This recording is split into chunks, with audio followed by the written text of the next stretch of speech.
Happy Thanksgiving week to everybody, and hope everybody has safe travels and enjoy some time with their family and get a chance to watch some football at the end of the week. You know, just looking backwards, obviously disappointed with the outcome. Everybody inside of our program was. You can still feel it a little bit from the guys today as we started, as they came into the building. Got a chance to watch the tape with them, opportunity to learn and grow, and told the guys that we got to cut that one off and move forward as soon as we got out of the team meeting, and got an opportunity to get on the grass with them a little bit, move around, and we'll see them later today.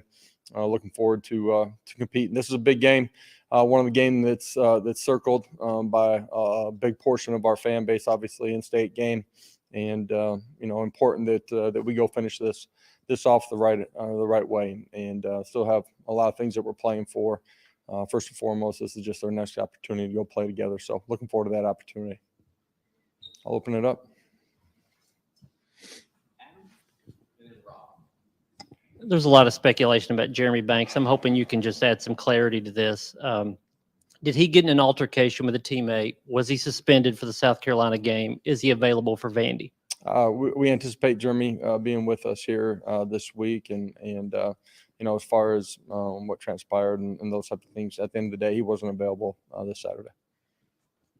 Coach, when you went back and looked at the tape, just defensively, was there a common denominator that they took advantage of all night long? Or? Yeah, disappointed. The players are too, and it's a prideful group that's played well at times. Obviously, this was not a good performance. More missed assignments. We didn't tackle well. Some things that we control, and obviously they played well too. Disappointed in those things. We didn't, defeat blocks. That's up front. That's out on the perimeter. We didn't make plays in space, and those are things that at the end of the day that you have to do. We got to learn from it, grow from it, and be better.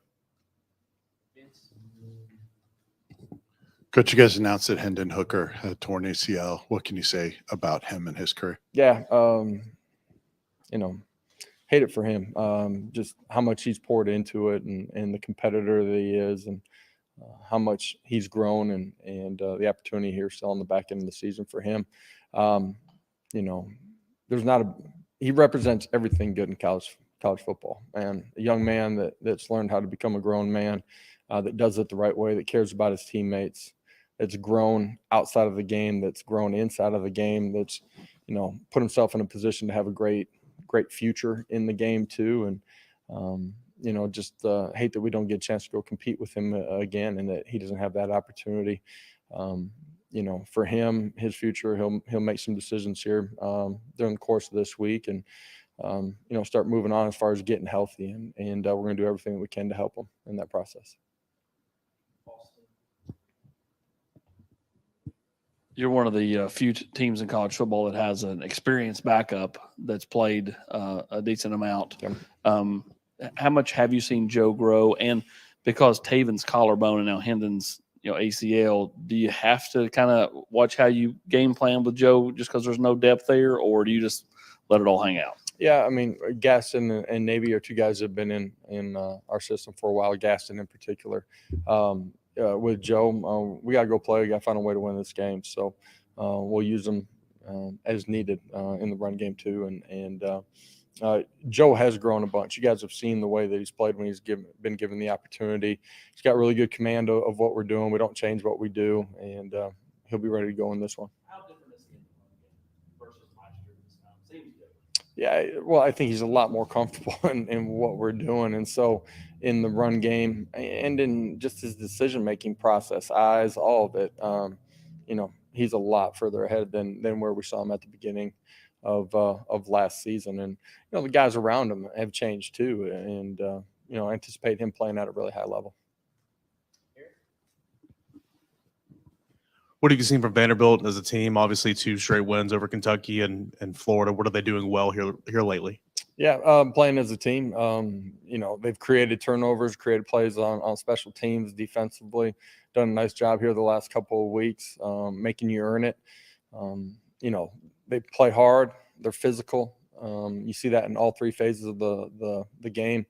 from them, quarterback run game, potentially a portion of what they're going to do in this one. We got to do a really good job of handling that and defeating blocks, and numbers are a part of that. And then you got to win on the outside too. We got to do a better job than we did a week ago with big, strong, physical wideouts. And offensively, we got to be efficient and play ahead of the chains. And you guys hear me talk about it. We need to start fast in this one too.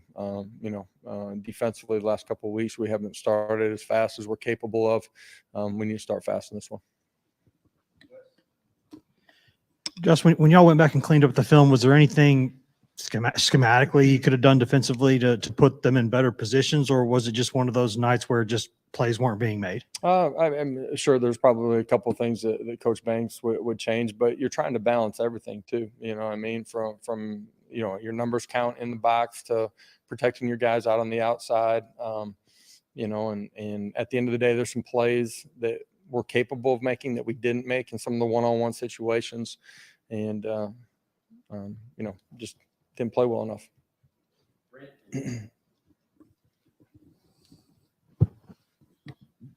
You've spoken this year about this team's ability to not flinch, and part of that is Hendon's leadership. I wonder, where is the leadership? Where do you feel like the leadership of this team is in those situations without Hendon out there? And then as a coach, what are you looking for this week to make sure that there's no carryover from Saturday night and that they do flush it? What do you need to see? Yeah, you got to cut it clean and you got to flush it. That shows in your energy in the building. It shows in your approach in the meeting room. It shows with the energy and competitiveness that you have out on the practice field. Looking back a week ago, I told the team today too, I liked a lot of what we did during the course of the week, and mindset and approach at the end of the week is going to be important in this one too. Obviously, Thanksgiving creates something unique this week. The leadership portion of it, Hendon is a strong leader. There's absolutely no doubt. He'll be in the building here at the beginning part of the week too. I think that's important. His teammates see him and feel him too. But we got a lot of strong leadership. It's not just one guy from within our locker room, and we got a bunch of prideful guys. That's why we've continued to improve as a program over the 2 years since I've been here. This one should be and will be important to our guys. Go finish. There's a lot that we're playing for. In life and in this game, you got to finish strong. And we're obviously at the tail end of our regular season. It's important to finish it the right way.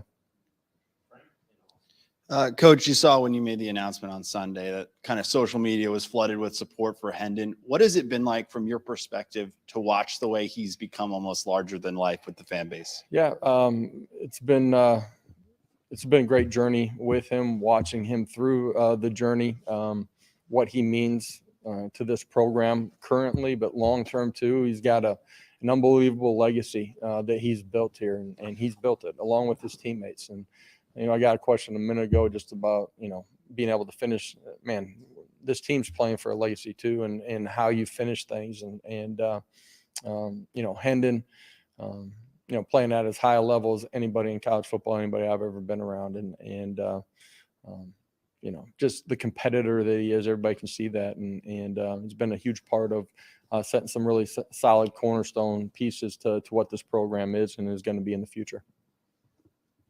Obviously not going to play this week.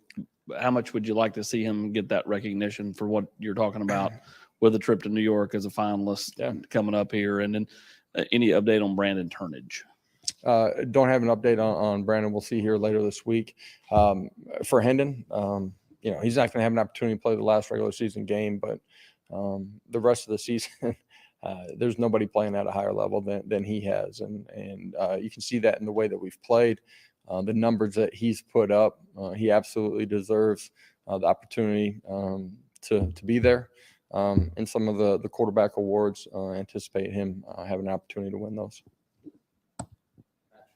Coach, with Joe, have you seen anything in him since Saturday night, knowing that he's going to sort of take over for this last game? Any change in him? And what does it say about him that he's kind of stuck it out through everything that he went through and now is getting this opportunity? Yeah, you continue to invest. The guys that put the most into it inevitably get it rewarded back to them. You don't know when, you don't know how, but he'll be prepared in a great way for this one. Been really consistent in his preparation as the backup all season long. yesterday. He's in the building watching tape like he normally does, and we'll have a great plan for him and expect him to go play at a really high level and execute it.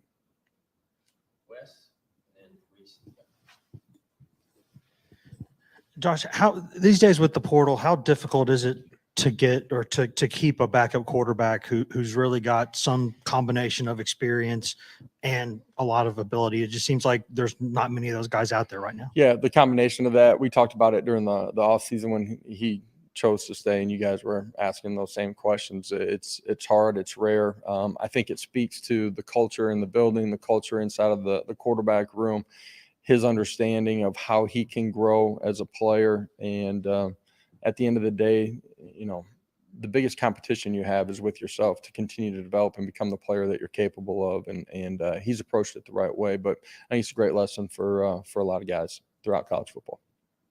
Coach, after Hooker found out about the news, what were your conversations like with him? What was your message to him? Yeah, you know, in the locker room afterwards, before you had a final determination, tough. You love on him and you know, emotional for him too. More realization yesterday after he gets, you know, results from everything medically, and you know, he comes back this morning and he's got great energy, got a huge smile on his face. Like, you can see how he's gone through his journey and why he's been able to have success through all the ups and downs. Man, he's so consistent and very positive, and is able to flip forward, and there's no doubt he'll be successful on the back end of this too.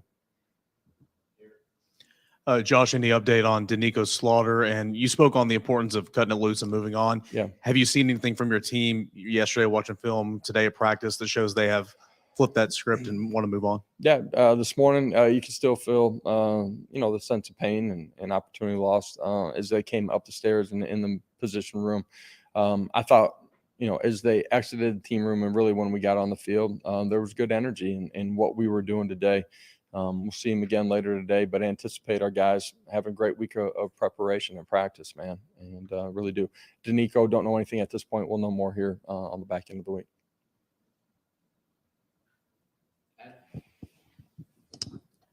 Do you judge Joe right now, Joe Milton, and how he can help you now, or is there any part of you that is trying to see the impact he could have next season in the future? How are you evaluating him now, or Man, this looking week's forward? all about this week. That's it. Let's go finish this off the right way. You know, an opportunity to finish with 10 regular season wins hasn't been done here in a long time. Put us in the best bowl situation we can be in. This football team's come a long way. It's grown. It's competed. It's all about this week. Okay, thanks, guys. Happy Thanksgiving once again. Thanks.